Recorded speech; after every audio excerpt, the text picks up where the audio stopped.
আমি তুষার স্যার আরেকটি ক্লাস নিয়ে আসলাম। আজকের ক্লাসটি প্রভাষক নিবন্ধন পরীক্ষা 2013 এটার একটা কারেক্ট পেসিভ ফর্ম।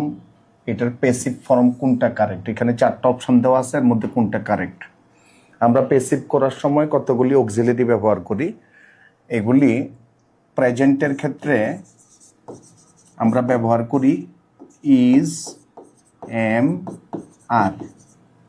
পাস্টের ক্ষেত্রে আমরা ব্যবহার করি ওয়াজ, ওয়ার। কমপ্লিট মানে পারফেক্টের ক্ষেত্রে আমরা ব্যবহার করি, পারফেক্ট বলতে পিপি, পাস্ট পার্টিসিপল যেটা, ওইটার ক্ষেত্রে ব্যবহার করি আমরা বিন। আর যদি ইনকমপ্লিট হয়, ইনকমপ্লিট মানে ভি প্লাস আইএনজি যেটা কন্টিনিউয়াস ফর্ম, সেক্ষেত্রে আমরা বিং ব্যবহার করি। এই 4টা বিষয় মনে রাখতে হবে। প্রেজেন্টে হচ্ছে ইজ এম আর, পাস্টে হচ্ছে ওয়াজ ওয়ার, আর কমপ্লিট মানে কি পারফেক্টের ক্ষেত্রে সেক্ষেত্রে বিন ব্যবহার করি, আর ইনকমপ্লিট তার মানে কন্টিনিউয়াসের ক্ষেত্রে, ইমপারফেক্টের ক্ষেত্রে বিং ব্যবহার করি। আর যদি নো অ্যাকশন হয়, নো অ্যাকশন মানে কোনো কিছুই না ঘটে, তখন আমরা বেসিক ফর্ম ব্যবহার করি, যেটা আমরা বেস বলি, বেস ফর্ম। সেক্ষেত্রে এটা ব্যবহার করি আমরা বি, যখন কোনো কিছু না ঘটে। এখন আমরা buy pen, buy me a pen, এটা সলিউশন করব। Buy me a pen. এখন প্রথমে দিলাম লেট, এরপরে a pen. Buy me a pen, আমাকে একটা কলম কিনে দাও। কলম তো এখনো কিনা হয় নাই।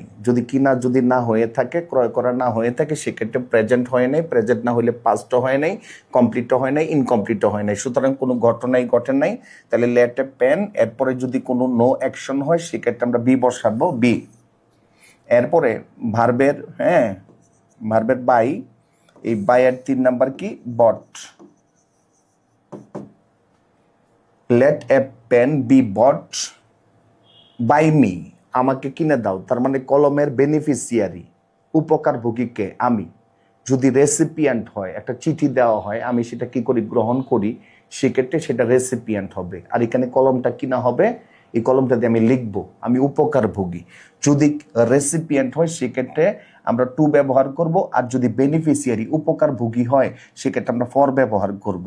এখানে আমি উপকারভোগী, তাহলে ফর মি।